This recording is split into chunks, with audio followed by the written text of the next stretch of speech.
తెలంగాణ భవన్లో BRS working president KTR మాట్లాడుతున్నారు. ఇప్పుడు అలా చూద్దాం. ఎంత గొప్ప రాష్ట్రమైనా ఇంతమంది ఒకటేసారి దోపిడీకి దిగుతూ ఉంటుందా? 7 అన్నదమ్ముళ్ళు, ఆయన పొంగు లూటి, పక్కకెళ్ళి ఇంకా వేరే లూటి, ఒకరు కాదు 10 మంది ఒక దండుపాలెం ముఠాలాగా తగులుకుంటే ఎంత పెద్ద రాష్ట్రమైనా, ఎంత గొప్ప రాష్ట్రమైనా మీ భూదాహానికి 1,00,00,000 ఎకరాలు మీరు ప్రైవేటెడ్ లిస్టులో పెట్టి మీరు చేస్తున్న 30% లూటీకి, మిస్టర్ 30%లు, మినిస్టర్ 30%లు, మీ లూటీకి, మీ బెదిరింపులకి చివరికి మీ పరిస్థితి ఎట్లా ఉందంటే మీ సొంత మంత్రుల కుటుంబ సభ్యులు చెప్తున్నారు కదా, పారిశ్రామికవేత్తల తలకు తుపాకులు పెట్టే దిగజారుడు సంస్కృతి ఇవాళ ఈ రాష్ట్రంలో తెచ్చిందేవాడు రేవంత్ రెడ్డి కాదా? నీ ఇంటెనకాల నీ తమ్ముడు, నీ ప్రధాన అనుచరుడు తలకు తుపాకీ పెట్టిండని నీ మంత్రి గారి కుమార్తె చెప్తున్నది. That is the state of Telangana, that is the fate of Telangana under Revanth Reddy. మీ కబ్జాలు, మీ రెవెన్యూ మంత్రి కుటుంబ సభ్యులు, నీ అన్నదమ్ముళ్ళు, ఆఖరికి ఎల్ఎన్టీని కూడా ఇచ్చిపెట్టలేదు కదా మీరు. ఎల్ఎన్టీ సిఎఫ్ఓని జైల్లో పెడతాను బెదిరిస్తేవి, ఎస్బీఐ వాళ్ళు కోర్టుకు పోతే వాళ్ళను బ్లాక్మెయిల్ చేయబడుతుంది. మరి నీ బేకార్ మాటలకు కొత్తగా ఉన్న పరిశ్రమలు పెట్టుడు వస్తుందా? అందుకే నేను అనేది రేవంత్ రెడ్డి గారు, మీరు రాహుల్ బంధు బంద్ చేసి, పొంగులేటి బంధు బంద్ చేసి, బ్రదర్స్ బంధు పథకం బంద్ చేస్తే అన్ని సెట్ అవుతాయి. బ్రదర్స్ బంధు, పొంగులేటి బంధు, రాహుల్ బంధు, రైతు బంధు లేనలేదు కదా ఈ రాష్ట్రంలో. ఇది వాస్తవం. ఇంకొక మాట కూడా నేను చెప్పేది వారికి, అప్పుల విషయంలో నువ్వు చెప్పేది శుద్ధ తప్పు.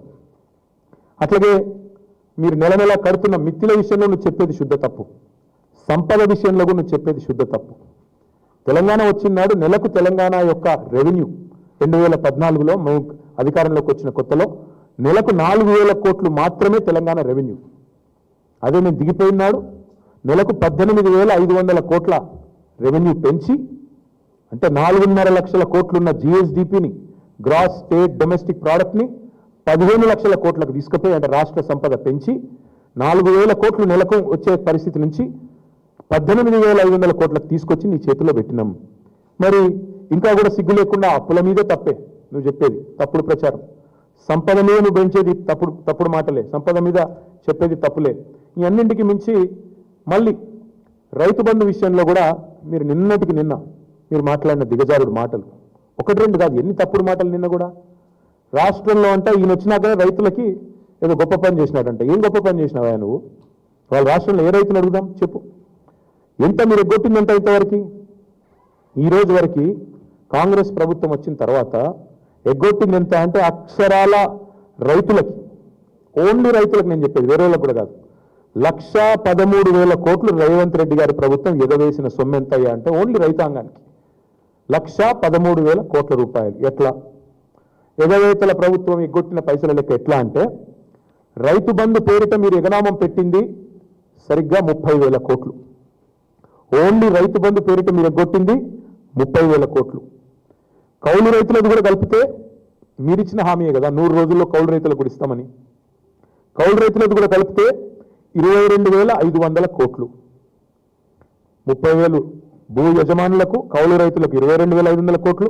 రుణమాఫీ, మీ కథ గుర్తుండాలి. రుణమాఫీ బ్యాంకర్లను అడిగితే 50,000 కోట్లు అన్నారు రుణమాఫీకి. ముఖ్యమంత్రి గారు వెంటనే 4 రోజుల్లోనే మాట మార్చి నాలుక మడతపెట్టి 50,000 కోట్లు కాదు, 1 సంవత్సరం, కావాలంటే అన్ని వీడియోలు ఉన్నాయి, ప్లే చేయమంటే కూడా చేస్తా, 1 సంవత్సరం కడుపు కట్టుకుంటే 40,000 కోట్లు ఎడమ చేత్తో కట్టేస్తా అన్నాడు.